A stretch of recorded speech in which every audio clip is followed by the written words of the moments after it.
Hi and welcome to my PlayHouse, and today we're gonna be installing a GPU in my awesome Lenovo SR650, and that is because I'm playing with this folding at home and I'm getting my ass kicked. So yeah, bought a new GPU for it, and I kind of told you in the last video what I was going for. So let's just get this out of the just arrived. The post lady just dropped it off.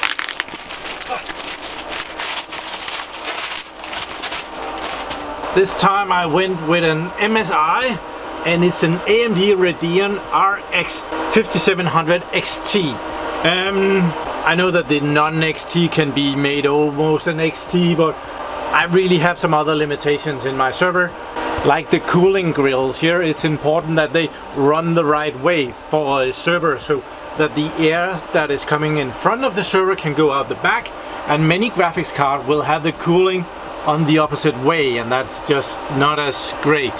So we're gonna try and put this in, and hopefully it will fit in there.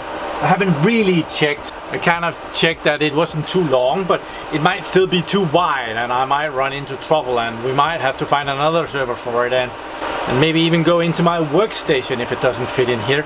But this card should be able to make about 1 million of these points a day, ish. So kind of a big improvement. It should almost double the amount of points that I do every day. This is of course only an excuse to play with GPUs in servers. It's a nice friendly competition as well, and it's hopefully for a good cause. Folding at home is about curing diseases and figuring out how proteins and medical stuff that I have no idea about how works go together, and how to make models and stuff that I don't know anything about. But so let's go to the server. This video is not going to be doing anything spectacular. We're just going to see if it fits in there, and maybe do some temperature readings. People are very curious about that. So yeah, let's power down the server. It is working right now.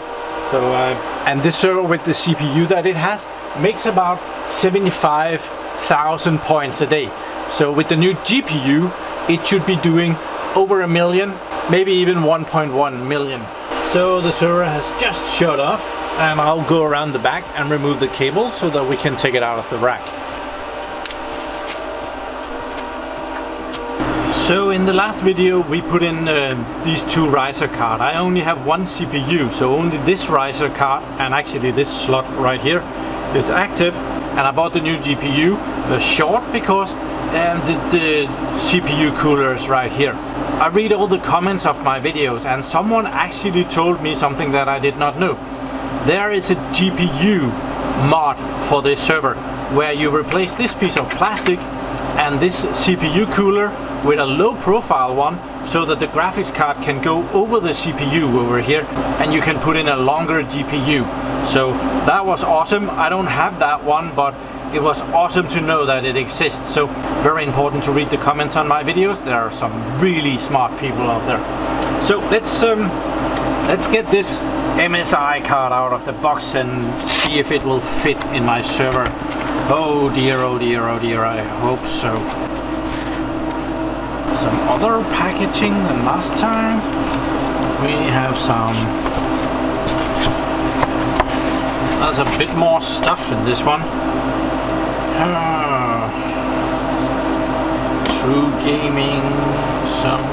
Oh, there's some stickers with this one. Mesh. Okay. Yeah. That's gonna be awesome. Then there is a thank you for choosing MSI products. You're welcome. And then the GPU card, graphics card is here. And I would expect the rest of the box just to be yeah, nothingness. Very well wrapped. It looks so nice, and it's gonna be sitting in a server where no one sees it. It's a bloody shame. They really go out of their way to make them look cool. And the cooling fans are pointing the right way. This has a 6-pin and an 8-pin connector to power it. And yeah, cool. We have some power connectors for that. that also came in the last video. These are expensive as heck.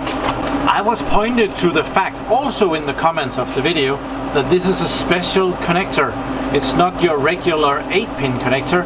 It's meant for a high-end GPU, which this is not a high-end. This is a gaming GPU, but on some of the high-end GPUs they use another connector, this 8-pin thing. And if we compare it to another 8-pin connector, we will see that they are not compatible. They have the same 8 pins, but like this one down here is square and this one has rounded edges, so this one won't go in if we want to try that,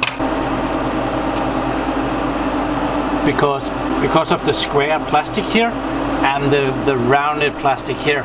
So yeah, this really high quality one.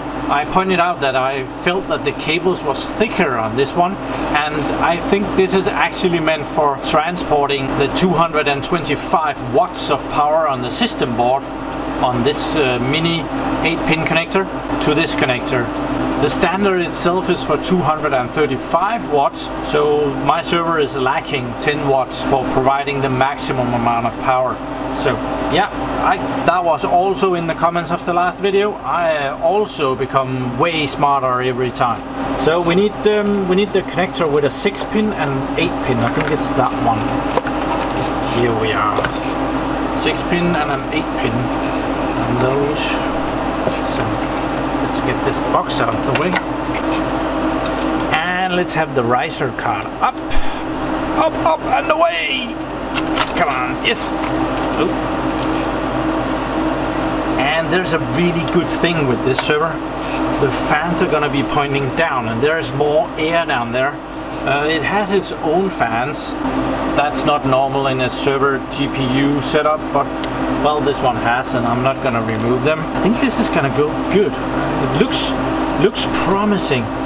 So let's have these two out, and always keep those. Put the GPU in here.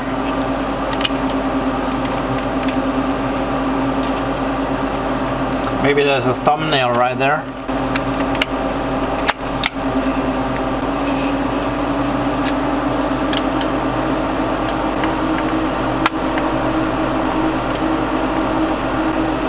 It fits really well here. There are some brackets that is apparently okay. It's as if it's meant for this, so that seems to be all good.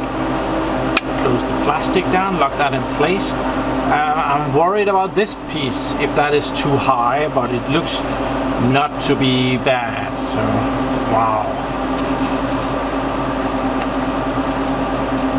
And let's get those power connectors connected while we have it out. That's easier. There.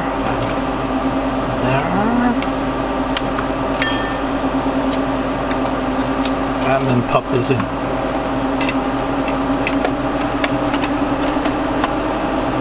Wow, there's lots of room here.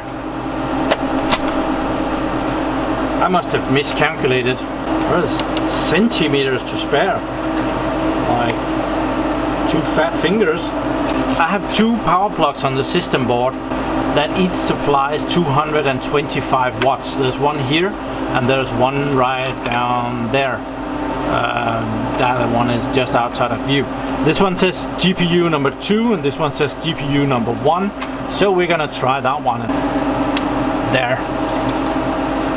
So if I had another CPU in the system, I would be able to put another graphics card in this riser card over here and populate that. That would also be pretty cool. But at the moment I only have one CPU for this server, and if I am to go get another CPU, I probably want something better than. But at the present prices, I'm gonna wait a little bit.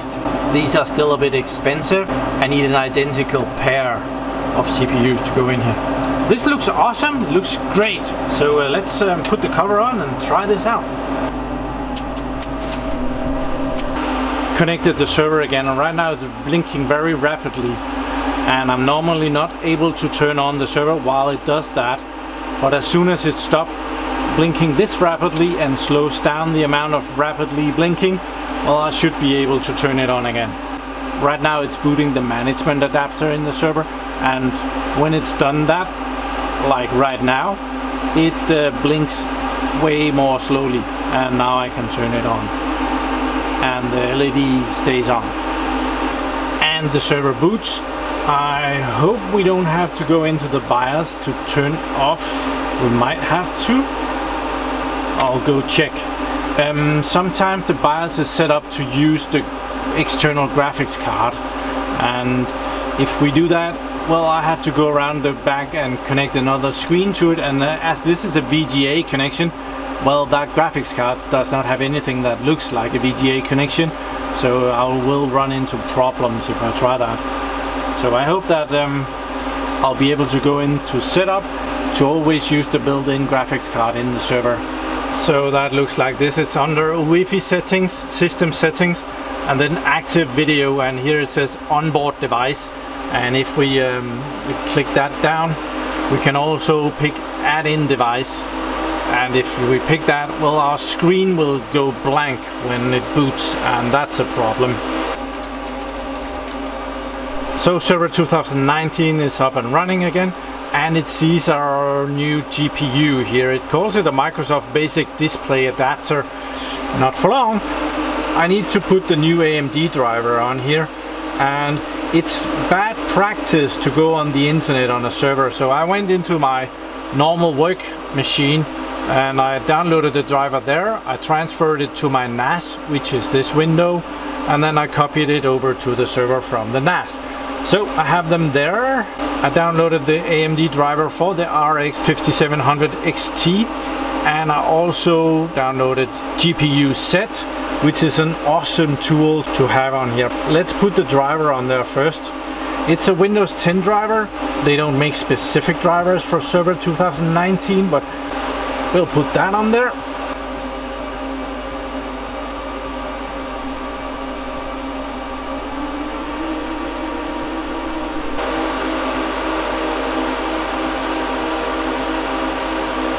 Oh dear, looks like I'm gonna have to do some more investigation.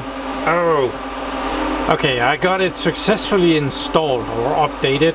What I did was, well, the program here is not working, but it is nice enough to extract all the files. So there is a folder on the C drive called AMD where the driver is located, and I just went into the device manager and told it to look for the driver there. So hopefully that's gonna do the trick. Let's try and close that, and it updated up here, so that's good. I don't know if this needs to reboot, but I think we'll give it a reboot.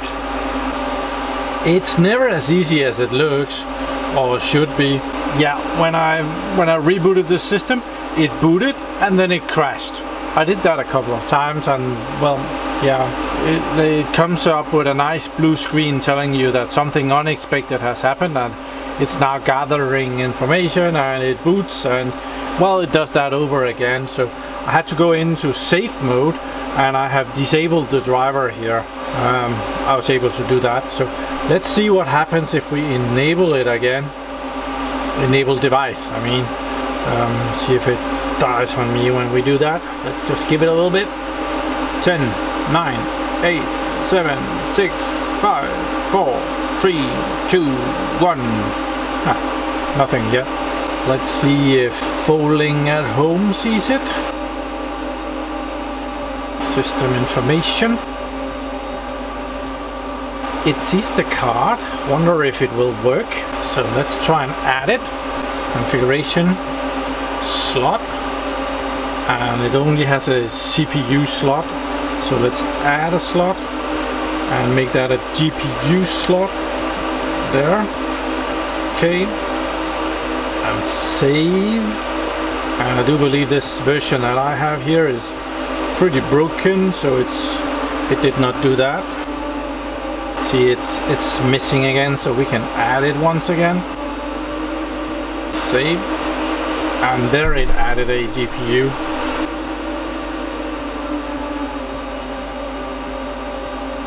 Okay, so that actually looks pretty decent. That's a bloody long name. Let's see if it downloads and gets ready and does anything. Just hit 24 million. Yeah, I'm getting my ass kicked. I'll give it a little bit and see if it gets a job. It can take a while. So my folding at home was not getting a job, so I'm trying to reboot the server here. And I haven't disabled the card, so maybe it will die. There we are. So yeah, that's an issue. That's not as cool as it could be. So, but if I disable the card and I boot the server and enable it, it seems to finding it, but no, this is not great. So with it failing, we get into recovery mode, and here we can go into safe mode to shut it off again. And we do that under troubleshooting. There, startup settings, and here we all of this stuff will change at the next boot. Enable low resolution video, enable debugging mode, enable boot locking, enable safe mode, disable driver signature enforcement, disable early launch anti-malware protection, disable automatic restart on system failure. Okay, restart. So it's gonna do a boot again, and we're gonna be able to go into safe mode. Here we have the old menu, and we can go down and select safe mode with network, and it will boot up and we'll be in safe mode. There, you see the safe mode up here, and it is so nice to open up Internet Explorer. That's really marvelous of it. Thank you very much. And it asks me why we didn't boot last time. Yeah, it beats me. I don't know. No, that's a good one. And then I can go in and I can disable that card again. And now I'm able to boot normally. So it has something to do with the screen settings. As soon as it thinks it's going to be using that graphics card, it does that and it boots. So I have a new plan that I want to try. I want to try and actually use the external graphics card at booting. So I want to go into the BIOS and tell it to use, where we changed it to actually use the onboard. I want to change it to use the add-on card, and then we'll just have to hook up a monitor to that. Actually already did that. It's this tiny little thing. It's right behind here. So here we have it. We go EFI settings, system settings, IO, and onboard device, add in device. Let's see if that's gonna help us. Save that. Yes. And we will exit and try and boot again. See what happens.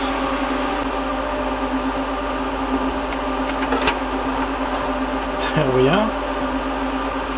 We have a picture here as well now. That's pretty cool. That looks okay. Maybe I need 2 of those. Looks sweet. So we can kind of see that this one has taken over, the operating system has taken over this screen, which means that it's using the graphics card now. So let's see if it dies on us. Oh, we have 2 screens now. Okay, here. And let's see if we can install the AMD driver now. Crossing fingers. Oops, that didn't work. But it boots.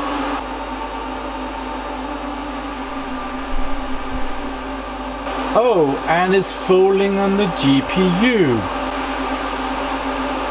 So just when I started, this points per day was almost at 1,930,000 something. But then this CPU started up and this dropped down considerable. So I think I might have a CPU, well, it's working too hard, and up here it says 100% just all the time. So I think that what I want to do is leave a couple of CPUs extra. I have already done that. This processor has 10 cores and therefore it has 20 threads. I'm only using 18 threads, but I think that's too much, so I'm gonna leave it. I'm gonna lower it down until it has a bit of breathing room. So we're gonna take the advanced manager here, where everything is now running. That is awesome. Go down to the slots here and pick the CPU and edit that. And right here it's set to automatic, but we're gonna set the number of CPUs or cores that it's gonna be using. I'm gonna reduce it by 2 and tell it to use 16. Let's see if that has any effect up here, if it slows down. It has altered it here. Yeah, it definitely went, oh, it went all the way down, then it went all the way up, and well, now it's fluctuating. It seems, can you see that? We definitely got a little bit of breathing room now, so that might just be good. It's not as if with a GPU this powerful, it's not as if the CPU is gonna do much. It's like 10% or even less. I'll let this run a little bit longer and see if this points per day goes up. If the GPU is now able to work better because it has some CPU to service it. I've had it running for 5-10 minutes now, and it has gone up a bit. Right now it's 854,000, and yeah, I think it's still very close to the maximum up here. CPU is at 94%, so I think I'm gonna take another couple of CPUs away. But let's just check the GPU here with the GPU set here and see the sensors. Let's see how hot this is. Oh, that is hot. GPU temperature hotspot 95 degrees, 94 degrees. GPU temperature 71. That's okay. I don't like this hotspot one, but I don't know if that's unreasonable. Memory temperature, it's at 80 degrees. This is on hot RAM. So yeah, I'll have to go and look up if this is bad or if it's good. I took away 2 more CPUs and it dropped down to like 70%, 72, 71%. That's kind of weird. Now it's running on 14 cores or 14 threads. Interesting to see if that has any effect. So giving the CPU a little bit more time off, well, the GPU has gone up to over 900,000, 927,000. So that is quite an improvement just by removing 4 cores or 4 threads. So yeah, that is definitely worth it. I might try and go further down and see what happens. It does weird stuff sometimes. Right now it's at 941,100 estimated points per day. I've turned it down to 10 CPUs on the CPU, and I maximized this. I don't know if this has any effect on the GPU, but it did go up ever so slightly. I have seen it up to about 960,000. Also tried to turn off the screen up here, see if that did anything. Didn't really seem to do much of a difference, but I have it up and running, and yeah, this is it's quite an expensive card for what I'm using it for. So I could also have gone with an NVIDIA 2080 Ti. It will do like 3 times as much, but it also costs 3 times as much, and for this it's great. I want to pass this through to a virtual machine, so right now I'm just running it in Windows. The idea is that I want to install Proxmox on here, and I want to pass it on to a Proxmox virtual machine inside. And that is possible, and I know that it's both possible with AMD and NVIDIA cards. It's kind of a hassle with both of them, except if you go out and buy a dedicated server GPU card, which will set you back considerably in price. I have the big problem of it booting weirdly, and I have this dummy. It's a HDMI dummy thing, so it will actually tell the GPU that there's a monitor on here. I might try this out at some point, see if that's the issue, if it just doesn't like me because of that. Still messing with this. Hope you will join me so that we can beat all the others. that's not gonna happen, but we are doing very well. And right now we are in top 400, and I would expect that we would be in top 300 in a few days. Maybe even when you are watching this video. Check it out. So, thank you very much for watching my videos. Do subscribe to my channel so you can see me again. And have a really nice day. Bye bye.